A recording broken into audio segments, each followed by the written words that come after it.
I knew something was off the moment she walked into the kitchen, eyes darting nervously, as if afraid someone might see.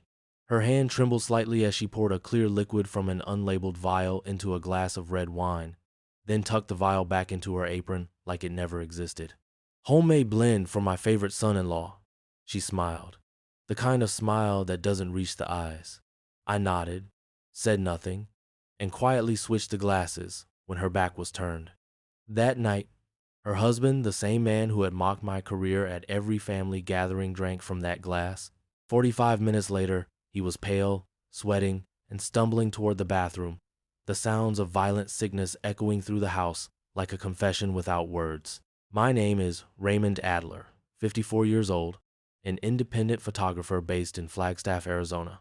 I've never been the kind of man who lets insults get under his skin. But after more than a decade of being part of the Holloway family, I'd grown all too familiar with subtle humiliations and backhanded compliments, usually delivered over a dinner table set with silverware that probably cost more than my entire camera kit. I met my wife, Karen, at an art show in Santa Fe. We were both in our 30s, seasoned, grounded, no longer naive. I fell for her quiet strength and the way she saw the world, and she loved that I captured that world one frame at a time. But marrying her meant marrying into expectations I never agreed to. Her father, Henry, saw me as a man wasting potential, a dreamer with no desk, no pension, no stock options. Her mother, Dolores, never called me her son-in-law, always Karen's artist friend, as if refusing to give me a title would make me disappear. Still, I endured it. I brought fine wine to family dinners, shared stories about my work, even gifted them framed prints from magazine features I was proud of. Nothing changed.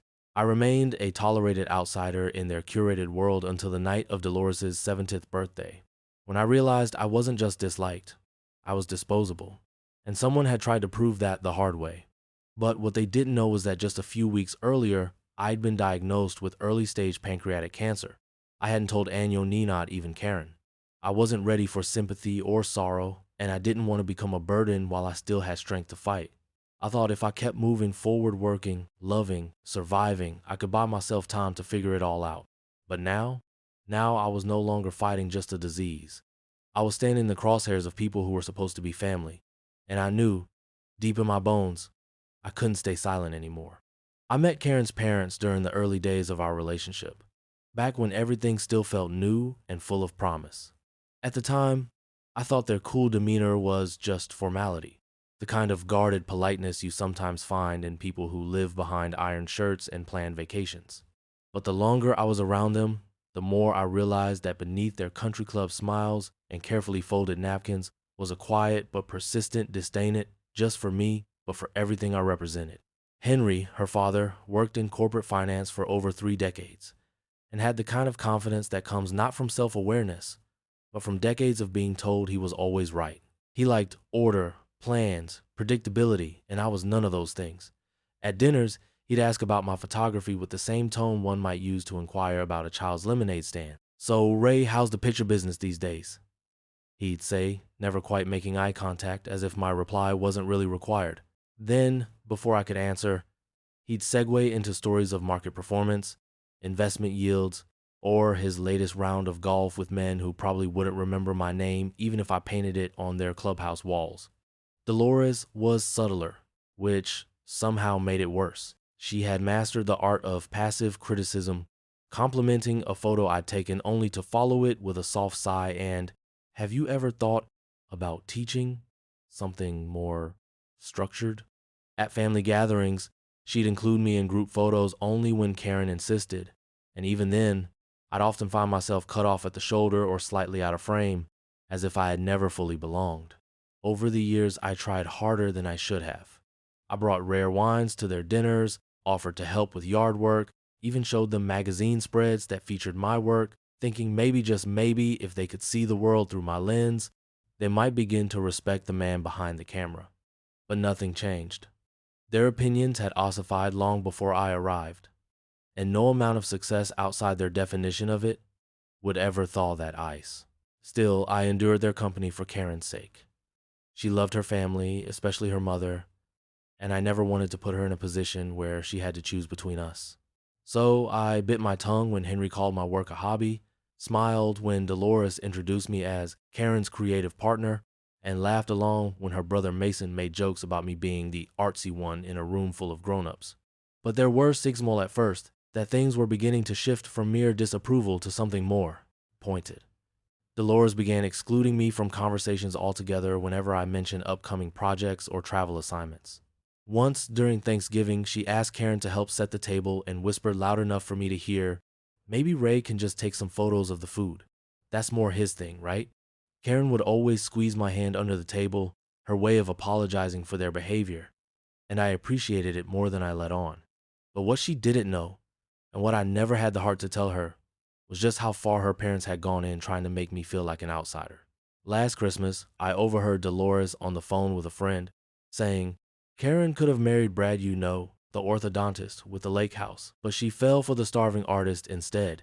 We all have our youthful mistakes." Henry, for his part, became even more direct. After Karen and I shared the news that we were planning to start a family, he pulled me aside while everyone else was unwrapping gifts. "Children are expensive, Ray. Maybe it's time to think about real work, something with benefits. You don't want to bring a kid into instability, do you?" It stung more than I let on, especially because I just wrapped a contract with a conservation group that was going to fund our next 6 months. But I smiled, nodded, and told him I appreciated the concern. Then I went home and lay awake, wondering if I'd made a mistake marrying into a world that would never accept me, no matter how much I loved the woman who brought me into it. I kept quiet, not out of cowardice, but because I still believed that, eventually, they'd come around. That if I just kept showing up, kept being kind, kept loving Karen the way she deserved, something would shift. But nothing did. Instead, their disdain calcified until even the air around their dinner table felt heavy with it. The night of Dolores' birthday, I was running on fumes. I had just returned from a week-long shoot in the Sierra Nevada, photographing desert bighorns for a wildlife foundation. My joints ached, my skin was wind-chapped, and I hadn't had a decent night's sleep in days. But Karen had insisted we go. "It's just a couple hours," she'd said, and I didn't have the heart to argue. She still hoped for peace, for some kind of truce, and I wanted to give her that, even if I no longer believed it was possible. Dinner began like every other gathering, Henry boasting about some portfolio move that had outperformed the market, Mason cracking jokes that only he found funny, and Dolores playing the perfect host while subtly ignoring anything I said. I sipped a beer slowly, counting the minutes until we could make a graceful exit. But then came dessert. Dolores reemerged from the kitchen holding a tray of sangria, her signature recipe, she called it, as she handed out glasses with theatrical flair. I offered to help carry them, partly out of courtesy, partly out of habit. That's when I saw Itwo glasses separate from the others, already poured before the rest. I entered the kitchen just in time to see her tucking something into her pocket and adjusting her smile. She handed me a glass. "Special blend, just for you," she said sweetly. But I noticed the faint shimmer floating on the surface, a film just visible in the overhead light. My stomach twisted not from the drink, but from the implication. Still, I said nothing, took the glass, and carried it into the dining room alongside another. When I reached the table, I placed the tampered glass in front of Henry and set the untouched one down beside my plate. "To family," I said, raising my glass with a practiced grin, and he, none the wiser, took a long sip. What happened next changed everything. When Henry doubled over that night, clutching the table with trembling hands, a sickly sheen on his forehead and confusion etched across his usually smug face, the room fell into a stunned silence that felt like it stretched for hours. Karen leapt from her chair and rushed to his side, calling his name, while Dolores stood frozen, her eyes locked with mine across the table. It was in that split-second exchange, her pupils dilated with fear, her lips slightly parted in disbelief, that I understood everything. She knew what had happened, and she knew I knew. But I didn't say a word. I didn't lunge or accuse or shout. Instead, I calmly picked up my fork and began eating the slice of chocolate cake in front of me, chewing slowly while chaos unfolded around me. Henry was helped into the bathroom by Mason, groaning through clenched teeth, while Dolores stammered something about bad shellfish and spoiled fruit, her voice unsteady and too high-pitched to be convincing. I remained quiet, focused, and let the scene play out, knowing full well the poisoned glass still sat untouched beside my plate. Later that night, after we left the Holloway's house and Karen had fallen into an exhausted sleep, I carefully placed the glass in a sealed plastic container and stashed it in my studio's darkroom fridge, far away from prying eyes. The thought that kept circling my mind wasn't just that Dolores had tried to drug mate, was the realization that she had done so without hesitation, perhaps even without remorse. I had been tolerated, ridiculed, dismissed. But this was different. This was an escalation, and it required a different kind of response. The next morning, I called a man named Gavin Bristow, a former client and longtime acquaintance who ran a small forensic toxicology lab on the outskirts of Sedona. We'd worked together years ago when I shot a documentary on opioid misuse in rural Arizona, and he owed me more than a few favors. I explained what I needed, keeping the details vague but direct. "Family matter," I said. He didn't ask further. By Wednesday, he called back with results that confirmed what my gut already knew. "There were benzodiazepines in that glass," he said flatly. "Not enough to kill you, but enough to knock you out cold for several hours, maybe cause some confusion or memory loss if you weren't used to it." There was a pause on the line. "Ray, where did this come from?" I thanked him, asked for a full written report with chain of custody documentation, and ended the call without offering an answer. The truth was, I didn't fully understand where it had come from myself. What would possess someone like Dolores, a woman obsessed with appearances, with image, with control, risk everything on something so reckless? Was it about the gallery show I had coming up, which she'd scoffed at just weeks earlier? Was it about the baby Karen and I had been quietly trying to conceive, the one Dolores thought I had no right to father? Whatever it was, I knew I couldn't confront her directly. That wasn't how this family worked. If I came at them head on, they'd twist it around, turn Karen against me, cry victim, and bury me under years of rehearsed family narratives and passive-aggressive half-truths. No, I needed to approach this the same way they did, quietly, methodically, with precision and patience. Over the next 2 weeks, I began to dig not just into Dolores's past, but into the cracks she and Henry had tried so hard to plaster over. It started with public records. Prescriptions filled under 3 different doctors' names, all for the same class of medication. Then came the rumors.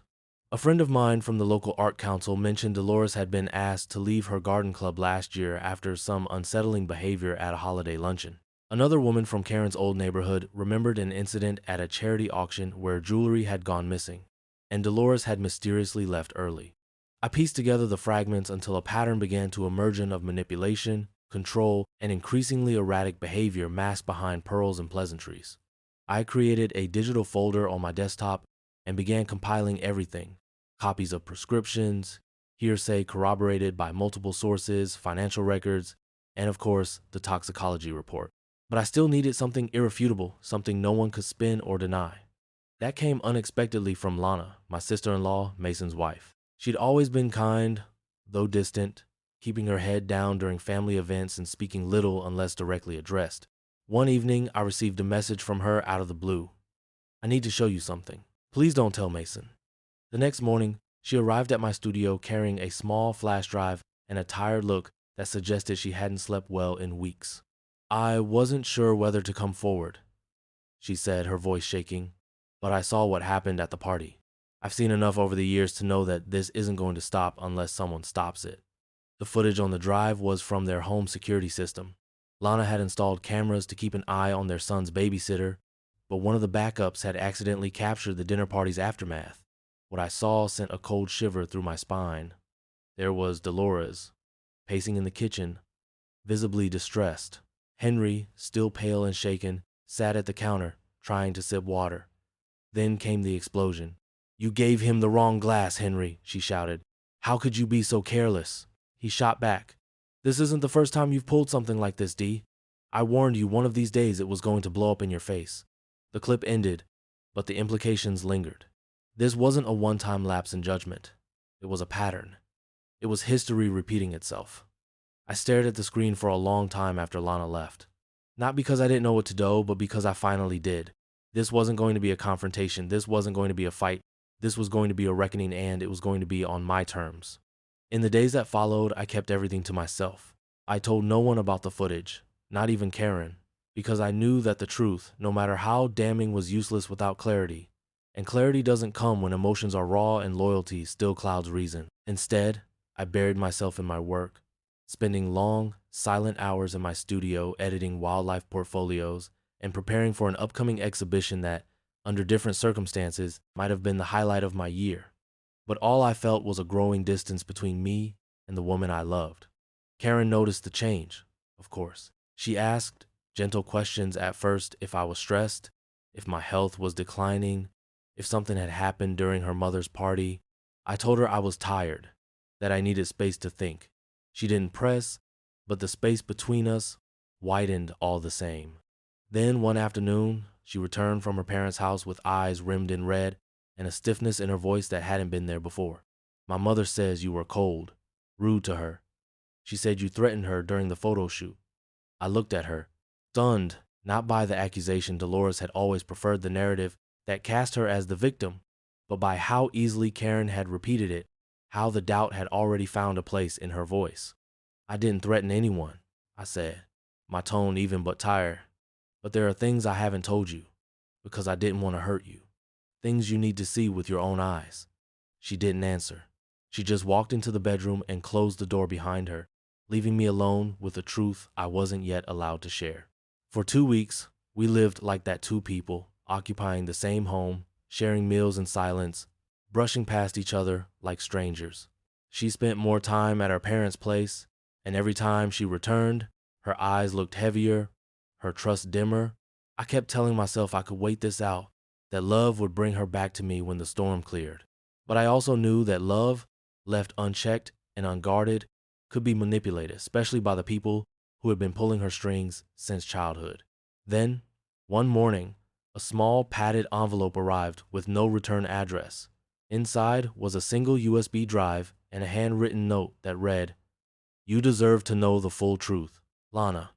I plugged it into my laptop with shaking hands, not sure what I expected, maybe more of the same footage, or perhaps a recording of Dolores' confession.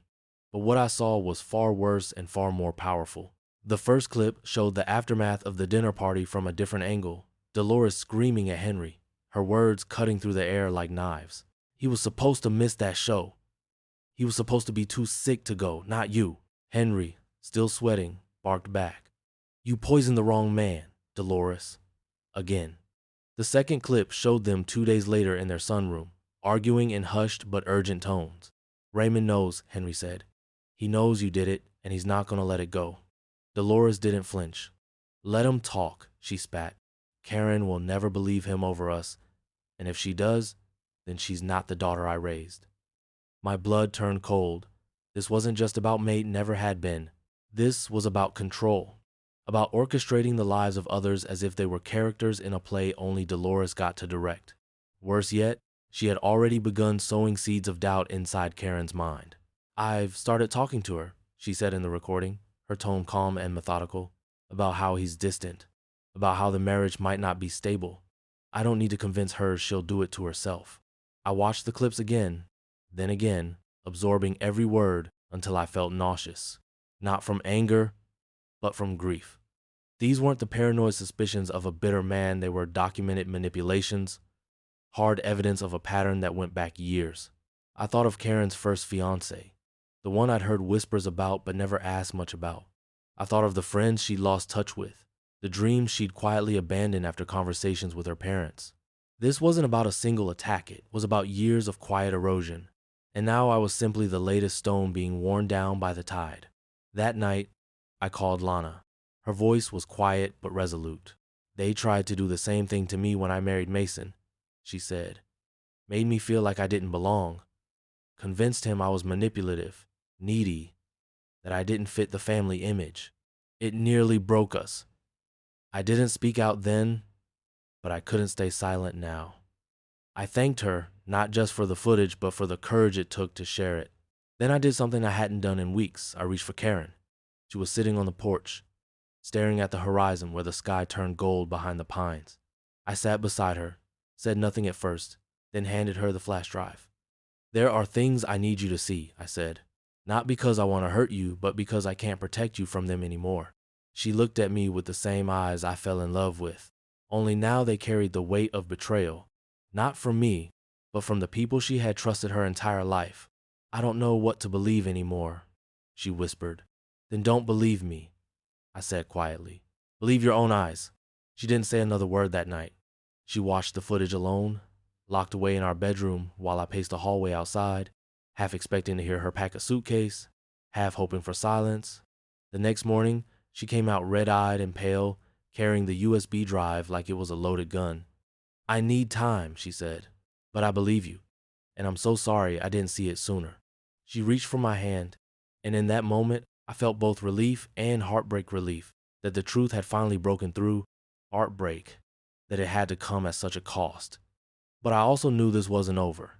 Dolores and Henry wouldn't retreat quietly, and there would be more manipulation, more backdoor conversations, more subtle gaslighting disguised as concern.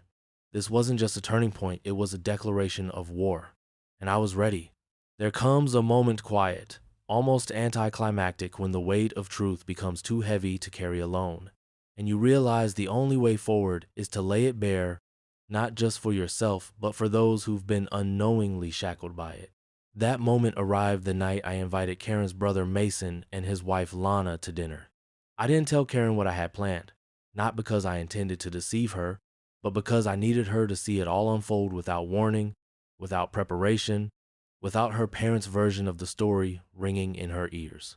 We ate in relative silence, the kind that hums beneath polite conversation and clinking forks, as if everyone could sense that something was building beneath the surface.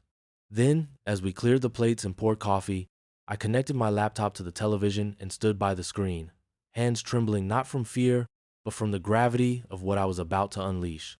There's something you all need to see, I said quietly, then clicked play. For the next hour, the room was gripped by a suffocating silence as video after video rolled. Dolores pouring something into my drink, Henry drinking it unknowingly, the arguments in their kitchen after the party, and the cold, calculated conversations between them about how to dismantle my marriage from within. There were no raised voices from the viewers, no gasps of disbelief, only the occasional breath held too long, the kind that escapes involuntarily when you realize the people you've trusted most might have been the architects of your undoing. Karen sat on the couch, her face pale, her eyes locked on the screen, unmoving even as tears gathered at the edges. Beside her, Mason shook his head in denial, mumbling to himself, "That's not them. That can't be them." But the footage said otherwise, each frame a small betrayal, each timestamp a buried truth unearthing itself before our eyes. When it was over, Karen turned to Manat with anger, not even with guilt, but with a kind of quiet devastation I hadn't seen in her before. Her voice, when it came, was barely above a whisper. "Why didn't you tell me sooner?" I met her gaze, steady despite the ache in my chest. "Because I needed you to see it for yourself. All of it. Not just what they did to me, but what they've done to you. Your whole life." Mason stood abruptly, his hands clenched into fists, his face red with confusion and disbelief. "You edited these. You had to. My parents. They wouldn't." Lana reached for him, placing a hand gently on his arm. "They did it to us too, Mason. Why do you think they only accepted me after we had James? Because a grandchild gave them leverage." He turned to her, speechless, as if the foundation of his identity had just cracked beneath his feet. The truth was too vast, too complete to dismiss. This wasn't a misunderstanding. It was a history pattern, carefully masked by pearls and polite dinners. That night, Karen barely spoke. She sat on our bed, staring at the wall, the USB drive still clutched in her hand like a relic of a world she no longer believed in. I didn't push her. I let the silence fill the space between us, because sometimes the weight of truth needs time to settle before healing can begin. The next morning, her phone rang. It was Dolores. I watched as Karen answered, switched to speaker, and listened to her mother's voice dance its usual rehearsed routine. "Darling, I've been thinking, maybe you should come stay with us for a few days. Marriage can be difficult, and sometimes space helps you see things clearly." Karen's voice didn't waver. "Mom, I've seen the videos." There was a pause, too long, too empty. "What videos?" "The ones where you drugged Raymond, where you and Dad plotted to sabotage our marriage, where you called me weak and said you'd make me file for divorce without even realizing it." Another long silence. Whatever he's shown you, Karen, it's been manipulated. You know he's always felt threatened by our family. Karen's voice, for the first time, cut through that facade like a blade. Stop. We're coming over tonight. Me, Raymond, Mason, Lana. No more lies, no more spinning. It ends now. That evening, we arrived at the Holloways' home. Not as guests, not as children seeking approval, but as adults carrying the weight of truth. I brought my camera equipment, not because I intended to record them in secret, but because I wanted them to see me fully, clearly for who I was. A man who tells stories, and this time, the story was theirs. Henry met us at the door, surprisingly composed, ushering us into the living room where Dolores sat, waiting, her smile tight, her fingers fidgeting in her lap. Mason and Lana sat across from them, Karen beside me, holding my hand in a grip that said everything she couldn't yet speak aloud. We understand there's been a misunderstanding, Henry began, smoothing his shirt, as though appearances still mattered. There's no misunderstanding, I said calmly, setting up my tripod. This is a family reckoning. Dolores immediately protested, her voice rising. This is private. You can't just... It's private family business, I interrupted, leveling my camera. And I'm family, despite how hard you've tried to erase that. What followed wasn't a shouting match, but a slow unraveling of a tapestry they'd spent years weaving lie by lie, manipulation by manipulation. For every denial, I had a clip. For every protest, a document. Dolores insisted it was all circumstantial, that I had twisted things to make her look guilty. I played the video where she clearly said, he'll never be good enough for her.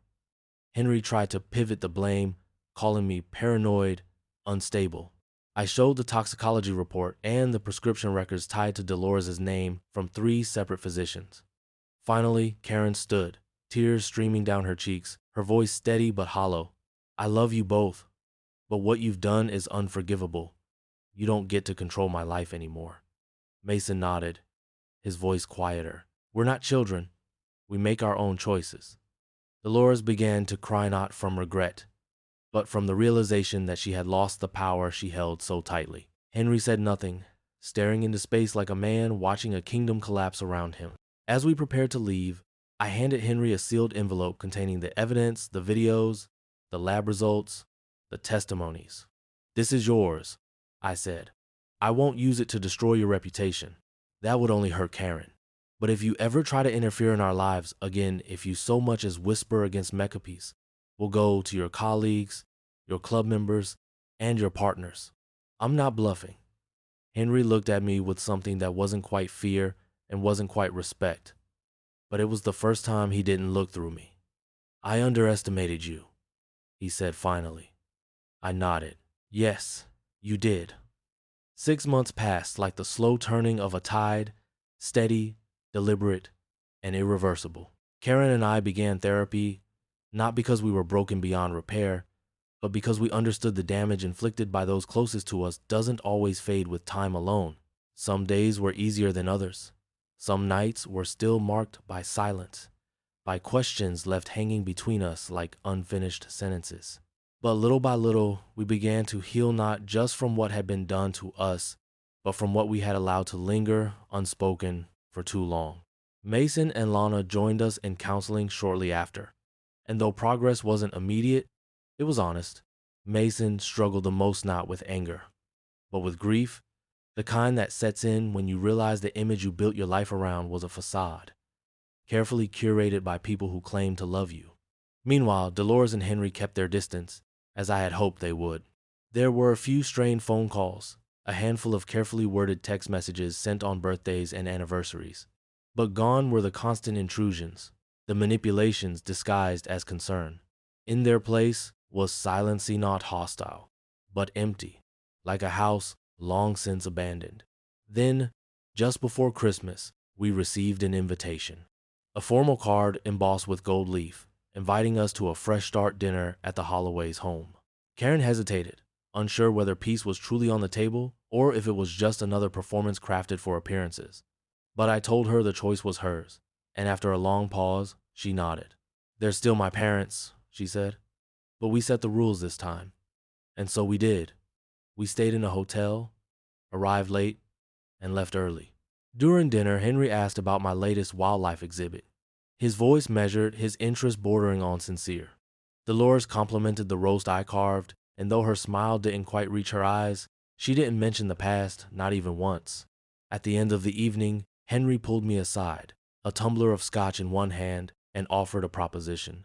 He said he respected how I'd handled the unpleasantness, that I'd proven I was willing to protect his daughter, and that he had a position junior partner at his firm should I ever consider a more stable path.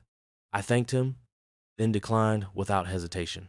Stability, I said, isn't found in a paycheck. It's found in knowing who you are and refusing to be anything else. He didn't argue. Instead, he gave a curt nod, the kind men give each other when they finally accepted that neither is going to yield, and that was enough. 3 weeks later, a certified envelope arrived from Henry's attorney. Inside was a deed to the home Karen and I had been renting since our engagement, now transferred into our names, free and clear. Alongside it was a document establishing a trust fund in our unborn daughter's nominal notes. No conditions, just signatures and silence. It wasn't an apology, Henry, and Dolores weren't capable of that, but it was something else. A concession, perhaps. An acknowledgement. A line drawn that said, "We lost." Eliza was born in June, on a clear desert morning that painted the sky in soft pink and burnt orange. When Dolores and Henry arrived at the hospital, they brought flowers and a knitted blanket, staying just long enough to take a few photos before leaving with polite goodbyes. They didn't offer advice, didn't question our decisions, and for the first time since I'd met them, didn't try to impose themselves where they weren't welcome. It was a quiet victory, but a victory nonetheless. Months passed, and the rhythm of our life settled into something steady and genuine.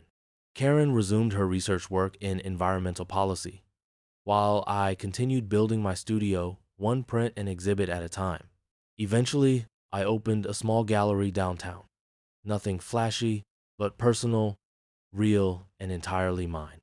On the night of the grand opening, the room buzzed with old clients, new friends, and the scent of fresh paint and pinewood frames. Karen stood beside me, Eliza in her arms, and when I looked around the space, I didn't see vindication. I saw freedom. I saw truth. I saw the life we had built not in spite of what we endured, but because we refused to surrender to it. Dolores and Henry arrived just before closing. Dolores held Eliza for a few minutes under Karen's watchful eye, and Henry walked the room slowly, stopping in front of one of my black and white landscapes of the Vermilion Cliffs. He stared at it for a long while, then turned to me and said, "You captured something real here. Most people never do." I nodded, not in triumph, but in peace. "That's the goal," I said. As we locked up that night, Karen asked, "Do you think they've really changed?" I thought about it, then answered honestly, "No, but they've accepted they can't change us. And sometimes that's all you need." Later, as we sat on the back porch with Eliza sleeping upstairs, the breeze rustling through the pines and the sky alive with stars, I realized something I had never fully understood before. I hadn't won by beating them at their game. I had won by refusing to play it. By standing firm, protecting what mattered, and building a life on my own terms, I had reclaimed something far greater than revenge. I had reclaimed myself. And that, in the end, was the sweetest victory of all. If you've ever felt like the underdog in your own family story, if you've ever been betrayed, underestimated, or silenced, remember this. You don't need to shout to be heard. You just need to live well, live true, and never give up who you are. If this story touched you, don't forget to like, subscribe, and share it with someone who needs a reminder that justice doesn't always come loud, but it always comes.